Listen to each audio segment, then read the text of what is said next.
This podcast is for entertainment purposes only and does not substitute for professional medical advice. Please seek a medical professional or healthcare provider if you're seeking any medical advice, diagnosis, or treatment. Thanks, everyone.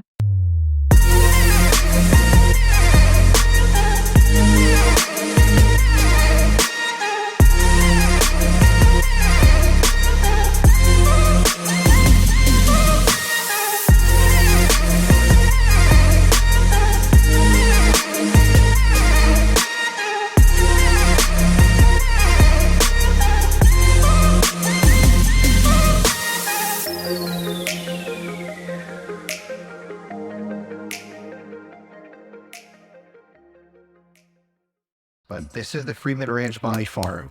Also, a deer made headlines one time because someone had a picture of it truly on a human roof here. I'd love to see inside. Oh, you're recording that. I had to. I'm fine. Hi, everyone. Hi. So she was looking at a quick TikTok on what we're going to be talking about today, body farms. So Julie actually told me about this. I did not know that this existed. No one ever told us this in med school. Which blows my fucking mind. Yeah. Because this is like where a lot of research comes from, and decomp and forensics and what happens to our bodies after we die. I know. And first time I hear about it. Yeah. It's I listened actually to an episode of Morbid. Shout out to Morbid. I can love them. And Elena did a whole episode on body farms. Okay. And I was just like, what? And I think at that time I was living in Texas. Okay. And one of the biggest, or I think there's like, we'll go into it. There's like one or two that are in Texas because Texas is fucking massive. Massive. Yeah. You know, so why not? Plenty of space for bodies. Exactly. And my mind was blown. I mean, so much information is gathered from these places. I mean, it makes sense. It makes sense that they exist, but it's freaking wild. The thought is wild. Okay, so yes, because we've had cadaver labs, right? And a lot of what I learned came from my anatomy and having our cadaver. We had a name for him. No way. Yeah, no, and we have like ceremonies for them. Well, it's honoring their family and like giving them things. The family's invited if they want to come. But it's actually you get like some weird connection to your body. Really? Yeah, because you're there all the time. Yeah, you're literally learning every little bit of anatomy of that person. Wow. So, and we're talking about skin, bones, muscles, nerves, brain, organs, everything inside the organs. We like cut up the organs. Yeah. It is so much that when you're done, like what I remember when we passed our final and everything and we had to like part ways. Yeah. We were all like, really? Yeah, and it was like so it's really eerie too. Yeah, like sometimes late at night I would have to go and like practice and it was just eerie, just me and maybe one other person with a lab with 30 bodies. Really? And then that was going to be 30 bodies, maybe like 20. But that was going to be my next question. Do you guys have one body and then they dispose of that body once you're done because you have to dissect everything, right? Yeah, so like you can't. I think there's nothing else left. Okay, that makes sense. And that's like for anatomy. Yeah. Okay. All right. Yeah. I still remember the smell of the body. Oh, I'm sure. It was like that formaldehyde, right? Yeah. Yeah. I remember that for histolab, but nowhere near that. But yeah. It mostly smells like formaldehyde. I'm like literally just, I want to vomit because I remember the smell. Yeah. But I will never forget when we turned the bodies over and we did all the back, like the back muscles, the spine, everything. When I was dissecting the muscles, the chunks of muscles were like pieces of meat and it smelled like raw, fresh meat. No. It did not smell like formaldehyde. And I remember... So it was probably like sandwiched in between. It smelled like raw, like burger. So interesting. And I smelled it and I had to take a step back and I'm like, this is disgusting.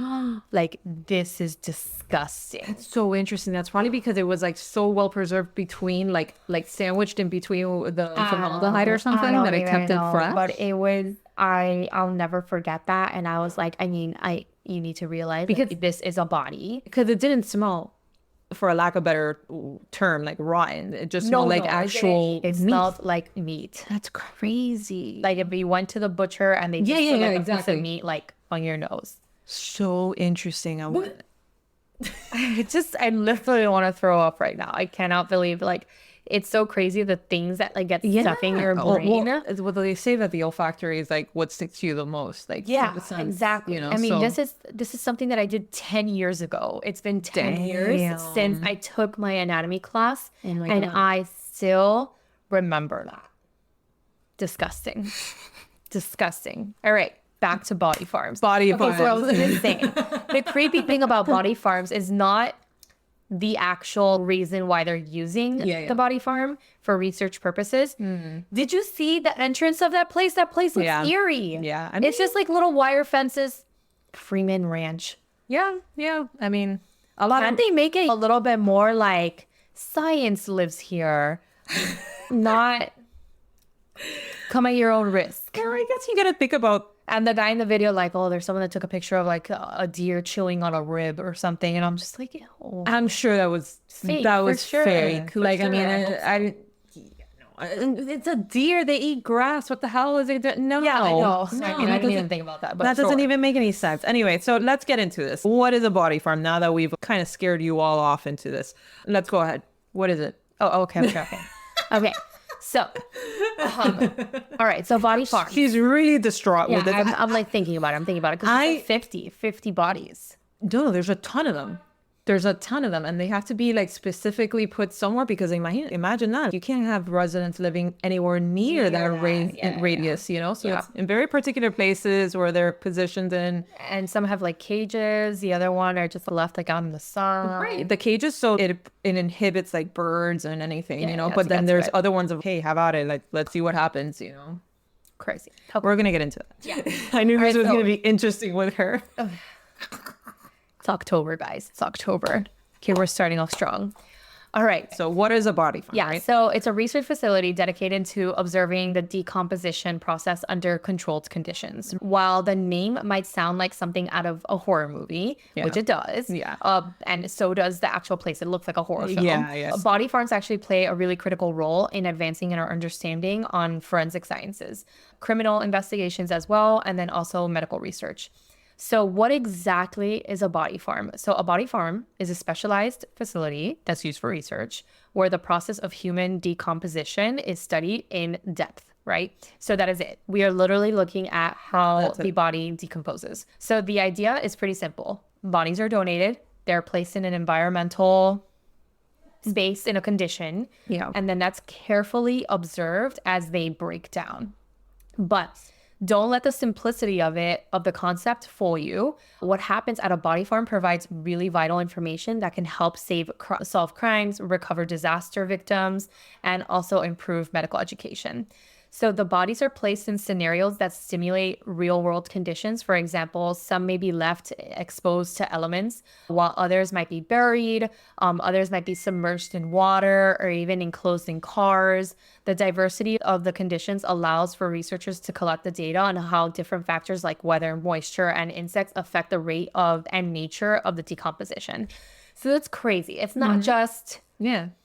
It's not just you're just left there. No. Right? No, they put you like in different situations. Like, so underground, in the water. I'm just like, what? Yeah, because it's like, for instance, exactly that. If it's a crime, then, okay, this person, like, just an example, buried. And that person was buried in the middle of a forest, God knows where. Now, thanks to this research, they can figure out how long it's been. It's been there because they were able to simulate it here. So that's like a very crude, very simple example. But yeah, it's like when you think about, well, how do they know how long the body has been dead for? It comes from this research. Exactly. It's sinister. It's crazy. And you got to be a special person to be able to study that.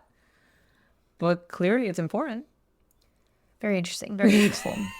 All right. So Jules usually handles the history of things. So she's going to talk to you about the history of body farms. So a very brief history on this, right? So the history of body farms is relatively short, but filled with like really fascinating developments. The first body farm was established in 1981. So not too long ago, okay, by Dr. Bill Vass at the University of Tennessee in Knoxville. Dr. Vass, a forensic anthropologist, wanted to help law enforcement better estimate the time of death in forensic cases. Up until that point, most of the data available to forensic scientists came from animal studies or I can never say that word. Anecdotal. Yeah, I can never say that word. Evidence from actual crime scenes, which wasn't always accurate, right? Because an animal from a human, very different. Dr. Bass's idea was revolutionary because it involved using real human bodies in a controlled scientific setting. By studying human decomposition under various conditions, his research provided a more reliable foundation for forensic investigation. The success of this facility led to the creation of additional body farms in other parts of the US and eventually around the world.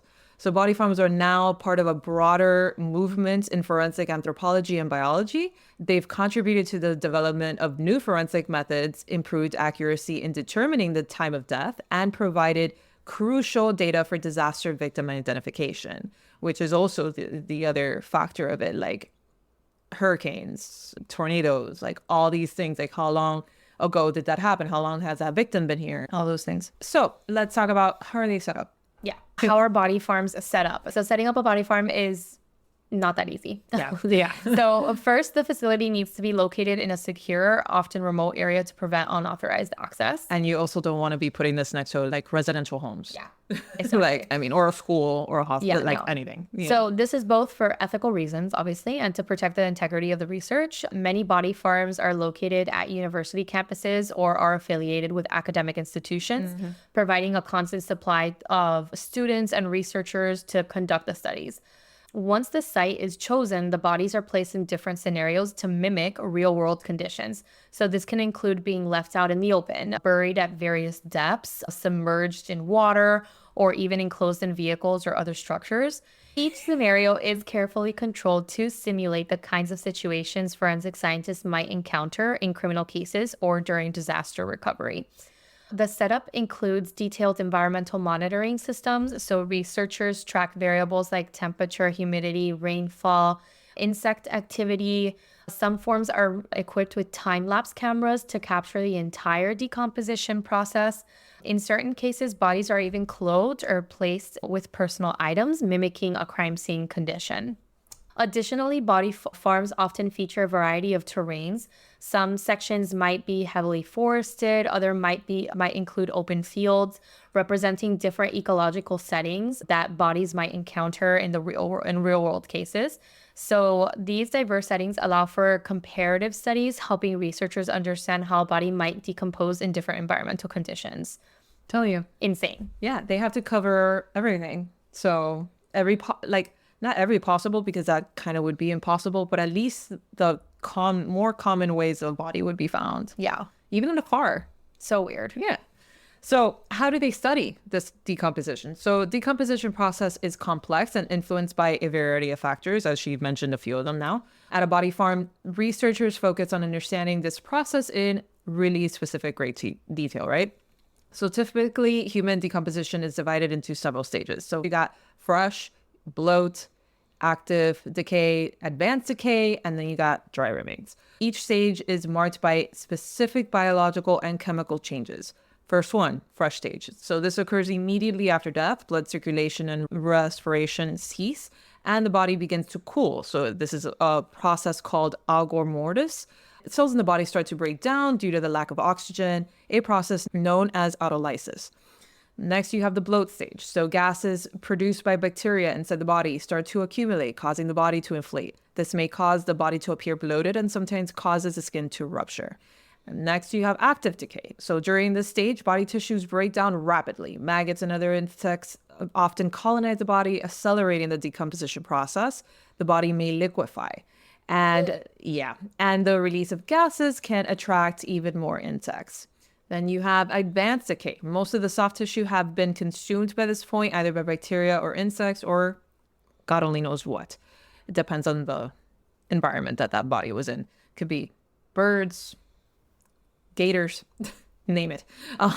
What's left are the tougher materials like cartilage, tendons, and bones.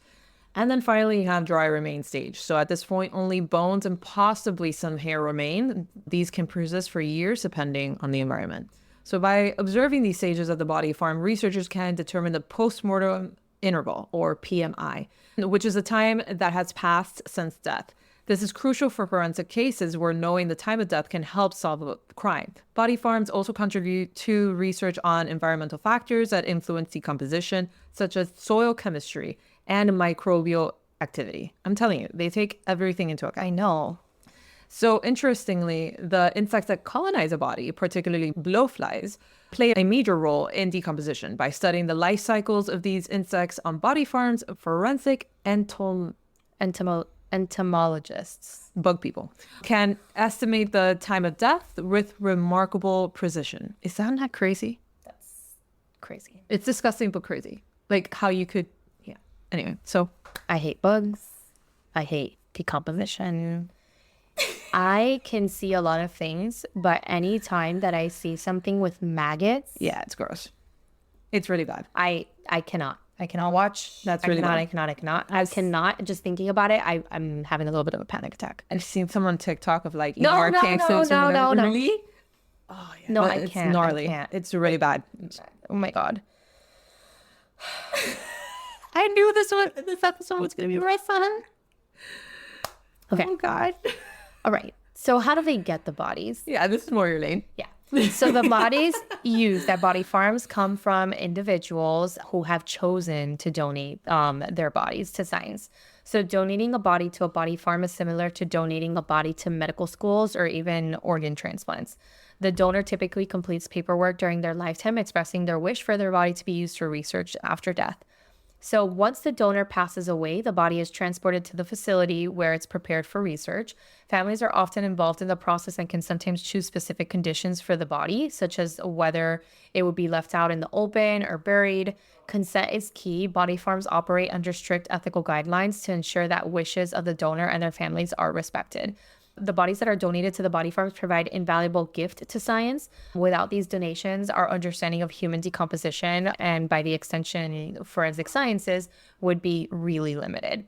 So again, and that's what I was like kind of trying to tell you, that we have a ceremony because we are so respectful to our bodies. Yeah, it gives me chills. Like that's awesome that you guys do that. Yeah. It's necessary, I think. No, it's very necessary. Yeah. And it's not only that, but like it's not just studying like a body, or even, it's weird, but when you're dissecting and when you're learning, you also see what the person was suffering from. Right. I was gonna Like say. some of our bodies had scoliosis. So like you see like the scoliosis, the changes in the organs and where they are in the thorax, and then like calcium buildup in a vessel. You know what I mean? Yeah. Like just things like that you're like, oh wow, like you're seeing it like in the flesh, literally. And then you could even start creating your own narrative on how that person was dealing with those things. It was the different things, yeah. And I can't remember. I mean, obviously, like everything is very private.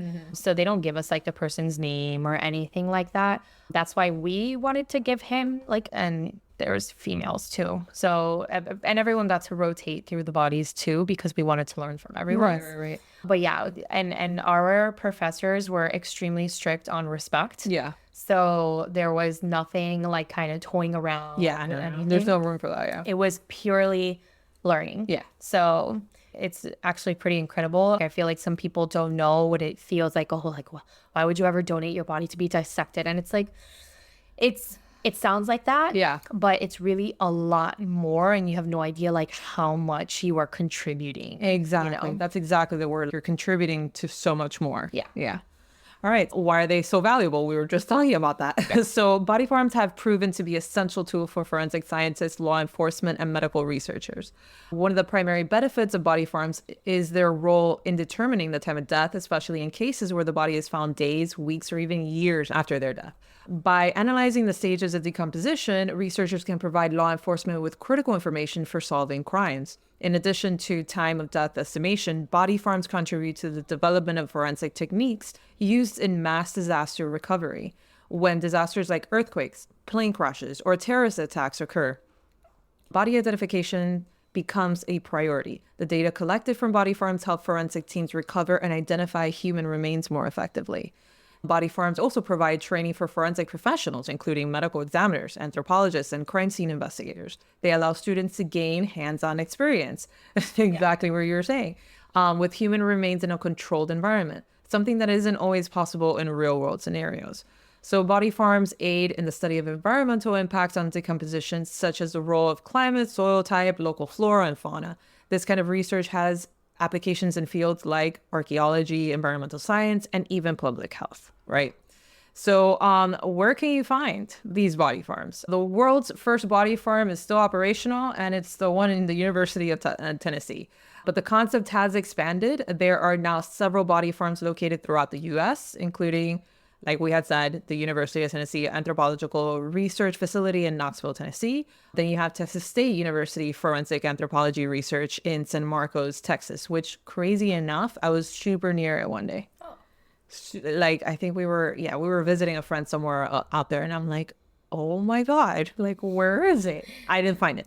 But anyway, Western Carolina University Forensic Osteology Research Station in Cullowhee, North Carolina.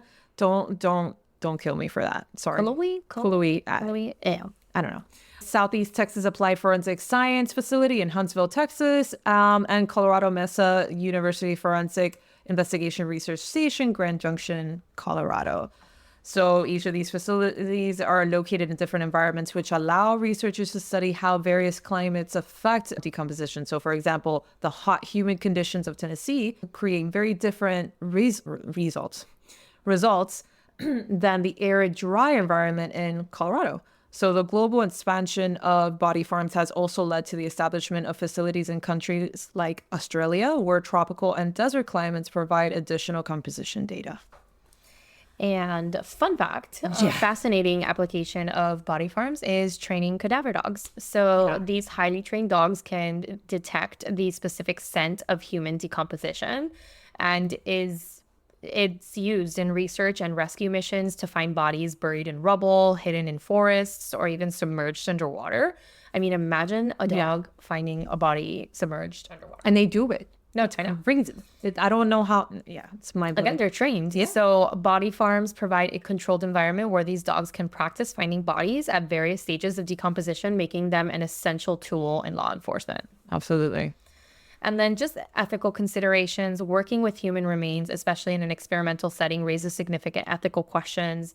Body farms are subject to strict ethical guidelines and standards to ensure that the remains of individuals are treated with respect and dignity. Mm-hmm. Donors and their families must provide informed consent, and the body farms often have policies in place that allow families to visit the facility and be updated on the research of their loved one's body that they've contributed to. There's also a broader societal benefit to body farms by helping solve crimes, recover disaster victims, and advance medical knowledge. Body farms are actually providing a tangible public service, kind of.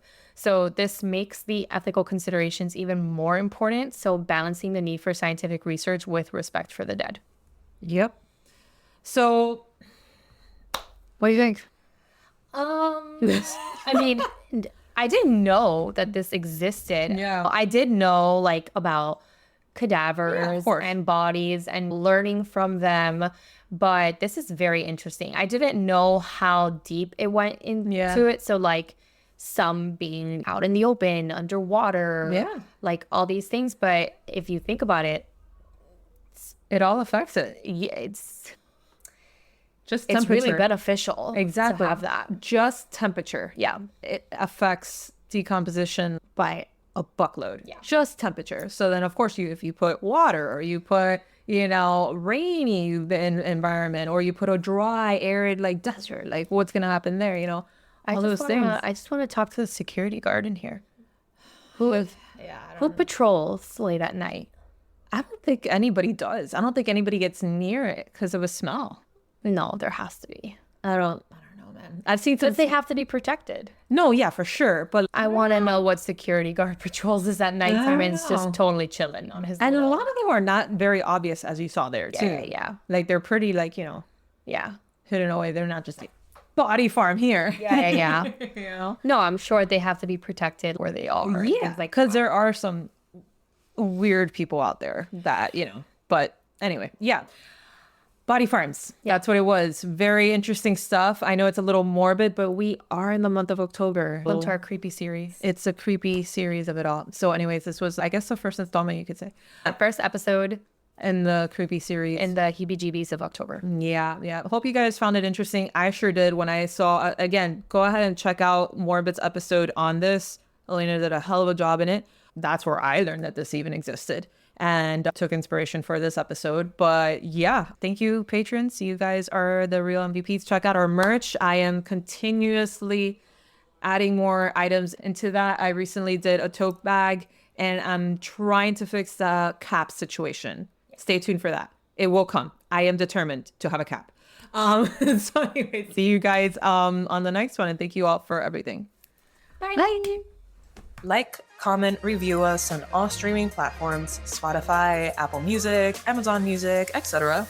Check us out on Instagram and TikTok at Funny Medicine Podcast. Our Gmail is funnymedicine305@gmail.com. And remember, we are not diagnosing you. Definitely not. Just funny stuff. See you later, guys.